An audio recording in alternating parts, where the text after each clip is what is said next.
Savage Errands, the 6th Kuinkazner. Part 2. Concerning danger. Concerning danger, it is as natural an instinct as it is an absolute one, that mothers protect their children. And, despite their reciprocating love for their mothers, young girls, winding their way through their adolescence and unlocking the catalogue of powers and persuasions they possess and boys do not, often try those things to which their mothers would surely protest. Thus, it is under the covers at night, at sleepovers, or during extended stays away from home that young women truly come into their own, much like boys. Tristanué's mother, Terrace, would have grounded her for a dozen summers had she known the battles, intrigues, and duels she had committed on behalf of the Sablers of Anzioch. And indeed, for the new ones she was already planning on her return. The children of the Loring king were fit and fearless, as their own children were after them. Fortunately, none of Tristanué's letters gave any hint of such misadventures. And there were plenty of letters, as her extended family included 3 brothers, 2 sisters, 6 aunts, 2 uncles, and over a dozen cousins ranging from just a little older than her to newborns. As for Tristanué herself, the last few years revealed she had not inherited her mother's slim Nigerian figure, but her grandmother's proud Kuinkazner stature. No longer tall and gangly with blue hair, boyish shoulders, oversized eyes and lips, Tristanué was now a beautiful young woman, a Kuinkazner. Her hair, once an embarrassment, had grown so thick and luxurious as to be coveted by those who previously teased her on account of it. Against the background of her cousin's uniformly amber eyes, her own bright blue eyes were now distinct and envied.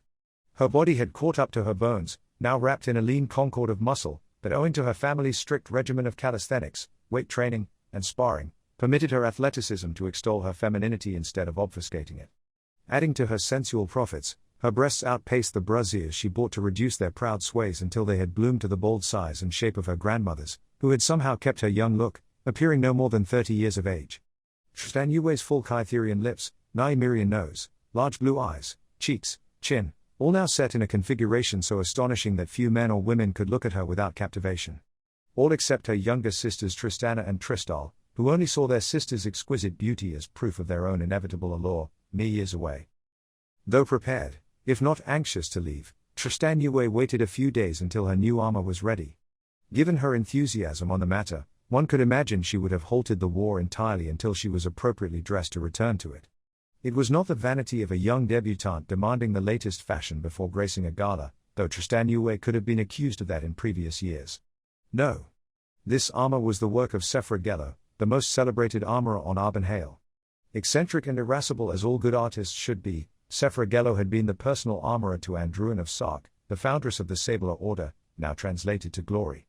Put simply, aside from magic, there was no workman in the world who could make better armor or better-looking armor than Sefra. The few women who counted him their private armor maker swore as much by the name of Sefra in the matters of crusading and comfort, as priests did by the name of Proya in all their holy affairs. Everything from the belts to the boots, plates to pleats, grommets and buckles, and every lace and strap were meticulously positioned for maximum efficiency, durability, and comfort. Working alone, Sefra personally measured each client with his secret measuring system. Regarding those softer requirements unique to the fairer sex, no balance was better than his own hand, which, being intimate but inoffensive, and certainly never raised without consent, infallibly assessed those appeals every woman's body silently made on her behalf. It was said the work of Sefra was the only armor no one ever wanted to take off. His clients, being overwhelmingly women, were quick to repeal those small reproaches they cast against his method when, having worn his military fashions for the first time, could not conceive of anything more divinely conformed to their figures, and regarding dangerous deeds and actions, far exceeding every demand they had made of it. So too did Tristanué submit to this master's touch. Her reward for it was armor so comfortable, supportive, elastic, and right in all the right places, that she could scarce imagine how a man could so perfectly comprehend a gender to which he was not born. Her armor honored the style of Miranda, the extolled first queen of the ecclesiarchs. Being neither men nor front-line infantry, but sky riders who soared over battles on giant falcons, ancient ecclesiarchs maximized their dexterity by minimizing their heft by wearing barely enough armor to protect them from lucky archers. Adopting pliable featherweight plates made from the lacquered cartilage of giant starfish, they remained unconfined by the mash of heavy metal plates, and unrestricted in their ground movements when they landed. Accordingly, history regarded the ecclesiarchs as swift and terrifying airborne auxiliaries who could escape engagements as fast as they entered them. The classic style of their armor was distinct, consisting of thigh-high leather boots, laced and latched up the back, with tall block heels that caught the stirrups well. The boots integrated greaves to protect the shins, po lanes, or knee cops, to protect the knees, and small cuisses to protect the thighs. At their hips, they wore front lace lambions, a tight high-cut brief, under short drapes of leather, scales, rings, or hinged metal patterns that resembled flexible steel doilies. They often wore a metal plate belt latched in the back where their lesser arms hung. For some ecclesiarchs, the lambion was separate from their corslet, while others wore a singular maillot, fitted by darts and pleats. Given the long history of women warriors among the Vin Veneer, sword wives as they were known, the corslet, a woman's undergarment, had been reimagined as an outer garment, even armor. Depending on the style, it was called a corsel, corselin, corselon, or maiden course. Sefragello had chosen a high-cut lambion and a bold strapless top known as the corselon. Ecclesiarchs preferred to wear one battle sleeve held in place by a diagonal belt or two. Tristanué's sleeve incorporated a leather-wrapped spalder to protect the shoulder, a matching rear brace for the upper arm, a couture, or elbow cop, to protect the elbow, a vambrace or forearm guard, and a gauntlet, all slimmed and fitted for comfort and motion. At the shoulder, ecclesiarchs often displayed large feathers from their best raptors, cartouches indicating their order, or aiguillettes that revealed their rank, class, and their kills, all left off in Tristanué's case. As their battle style was unconventional, so was their partial battle dress, one that left no ambiguity in the minds of their foes that they were fighting the fittest and fiercest of women. And being women, they relied neither on their strength nor their bulk, but from the air, diving, master archery, and javelin throwing. From the ground, slashing speed, swift movements, innovative spearplay, precision sword thrusts, slips, feints, and no small measure of deception. The only article that gave Tristanué pause was the lambion, the thin elastic brief worn under the drapes. Narrow in front and half that behind, it left only a short flap to conceal her backside, and not by much. Worrying that her mother would upbraid her over the armor's risque hems, she donned a leather poncho that matched the armor in style, cut, and color, and, more importantly, concealed it. No battle horn is as loud or dangerous for a young girl as her mother's angry voice calling her every name by which she was dedicated to the world.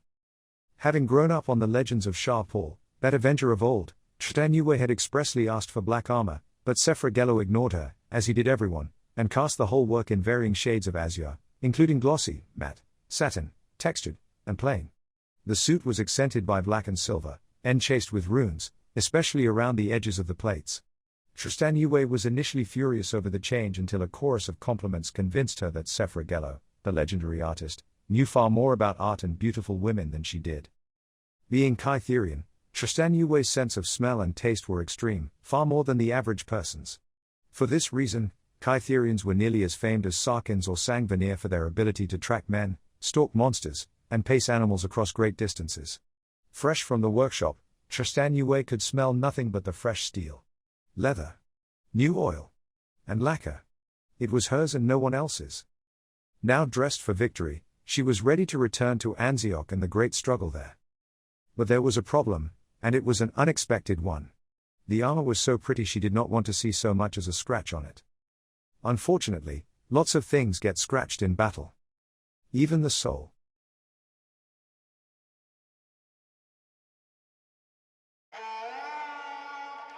This ends part 2 of the 6th Kuinkazner.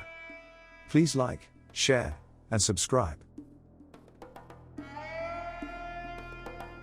This has been a World of El-Suwan recording. This excerpt from the 6th Kuinkazner was created using AI-assisted speech generation. Some inflections and pronunciations are not exact to the original text. Thank you for listening to the World of El-Suwan. Copyright 2023. World of El-Suwan. All rights reserved.